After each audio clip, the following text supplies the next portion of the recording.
নমস্কার বন্ধুরা, তোমরা কেমন আছো? ভালো আছো তো? ভালো থাকো, সুস্থ থাকো, এই কামনা করি। আজকে কয়েকদিন দুদিন ধরে না খুব গরম লাগছে। আমার লাগছে, তোমাদের লাগছে কি বলো তো? এখন আমি একটা তোমাদের কাছে একটা নতুন নতুন না রেসিপি নিয়ে এসেছি, এঁচোড় চিংড়ি। ঠিক অনুষ্ঠান বাড়িতে যেভাবে এঁচোড় চিংড়ি করা হয়, আমি ঠিক ওভাবেই এঁচোড় চিংড়ি করছি। তোমরা দেখো, ভালো লাগবে। আর ভালো লাগলে অতি অবশ্যই লাইক, কমেন্ট, শেয়ার এবং সাবস্ক্রাইব করতে ভুলো না।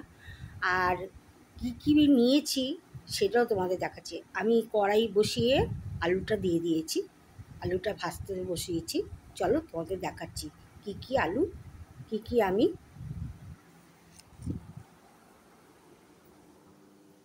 দেখো। আমি নিয়েছি চিংড়ি মাছ আর নিয়েছি এঁচোড়। এই যে দেখতে পাচ্ছ, এই যে সাদা ধবধবে এঁচোড়টা, খুব ভালো এঁচোড়। এঁচোড় নিয়েছি, পেঁয়াজ বাটা নিয়েছি, আর নিয়েছি টমেটো পেস্ট, আর এখানে নিয়েছি জিরে, আদা, শুকনো লঙ্কা আর এলাচ, আর লবণ আর হলুদ একসঙ্গে এটা বাটিতে রেখে দিয়েছি। আর এদিকে আলুটা ভাজা বসিয়ে দিয়েছি। আলুটা ভাজা প্রায় শেষ হয়ে আসছে, একটু নরমও হয়ে গেছে। এবার আলু ভাজাটা আমি নামিয়ে নেব। এবার ওই তেলে কিছুটা কমিয়ে আমি এঁচোড়টাকে ভেজে নেব। এই যে জল ঝরিয়ে রেখেছিলাম, প্রেশারে একটা সিটি দিয়েই খুলে ফেলেছিলাম। একটা সিটি দেবো, দিয়েই সঙ্গে সঙ্গে খুলে ফেলবো, নাহলে একদম নরম ট্যাকট্যাকে হয়ে যাবে। এই জন্য একটা সিটি দিয়েছি, আর লবণ দিয়ে সেদ্ধ করেছি, তাই জন্য আরও ভালো সেদ্ধ হয়ে গেছে। এবার এখানে একটু হলুদ দেবো, দিয়ে একটু নাড়াচাড়া, একটু ভাজা ভাজা করা হয়ে গেলে নামিয়ে ফেলবো। এঁচোড়টা একটু ভাজা ভাজা করবো, করে আলুর সঙ্গে একসঙ্গে রেখে দেবো। এঁচোড়টা ভাজা ভাজা করছি।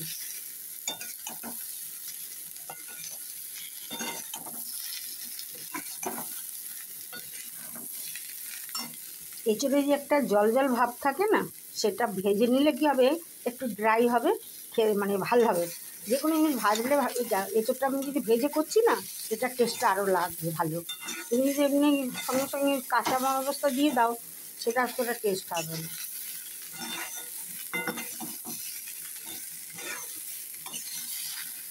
এই একটু ভালো করে নাড়াচাড়া করে ভাজা করে নেব।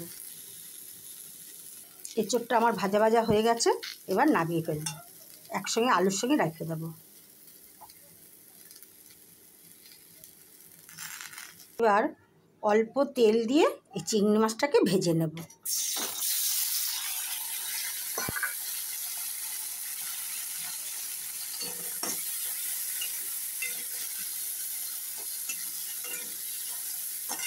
চিংড়ি মাছটা হালকা করে ভাজবো, কারণ বেশি কড়া ভাজলে না শক্ত শক্ত হয়ে যাবে, তাই জন্য হালকা একটু ভেজে নিলাম। এবার উঠিয়ে নেব।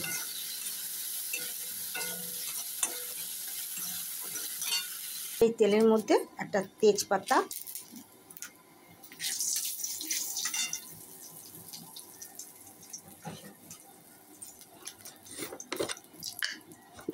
আমার গাছের দারচিনি দিলাম, জিরে দিলাম, আমার গাছেরই তেজপাতা, আমার গাছের দারচিনি আর জিরেটা দিয়ে সম্বাদ দিলাম।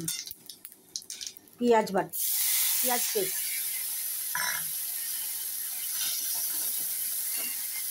এবারে আমি টমেটো পেস্টটা দিয়ে দেবো।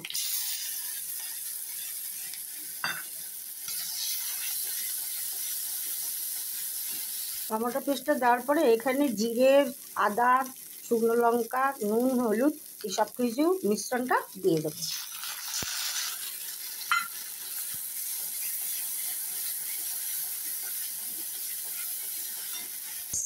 এটার থেকে আমার তেল ছেড়ে এসছে মশলাটা থেকে। এবার আমি আলু আর এঁচোড়গুলো দিয়ে দেবো।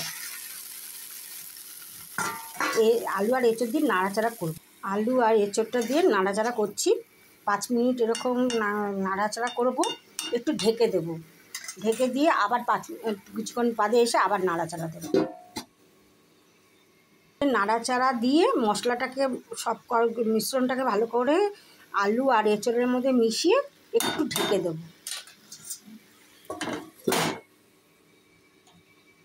এবার আমি চিংড়ি মাছগুলোকে দিয়ে দেব। চিংড়ি মাছগুলোকে দিয়ে ভালো করে নাড়াচাড়া করব। এটা ভালো করে কষানো হয়ে গেছে। এবার আমি একটু অল্প গরম জল দেব। এর মধ্যে একটু গরম জল দিয়ে দেবো। জল দিয়ে এটাকে 5 মিনিটের মতন মানে কিছুক্ষণ ঢেকে রাখবো। আর এটার মধ্যে একটু ঘি দিয়ে দেবো।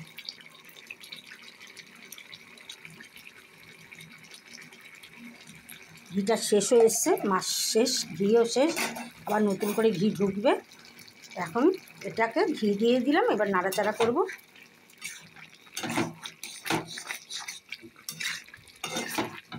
সব আলু এঁচোড় সব সেদ্ধ হয়ে গেছে আমার, দেখো হয়ে গেছে। এবার নামাবো। আমার এঁচোড় চিংড়ি অনুষ্ঠান বাড়ির মতনই হয়ে গেছে, এবার নামাবো। বন্ধুরা, এই হচ্ছে আমার ফাইনাল লুক। এই দেখো এঁচোড় চিংড়ির ফাইনাল লুক। পুরো বিয়ে বাড়িতে যেরকম করে ঠিক সেমনি করেই করেছি। এইভাবে তোমরা খেয়ে দেখো, খুব টেস্টি লাগবে। এবং বিয়ে বাড়িতে আর একটু তেল দেয়, কিন্তু আমরা একটু কম তেল দিয়ে করেছি। বিয়ে বাড়িতে আর একটু তেল পাবে। এই দেখো বন্ধুরা, দেখো এটাকে। এই হচ্ছে আমার ফাইনাল লুক এঁচোড় চিংড়ি। এরকমভাবে খেয়ে দেখবে বন্ধুরা, খুব ভালো লাগবে। দেখি আমার আজকে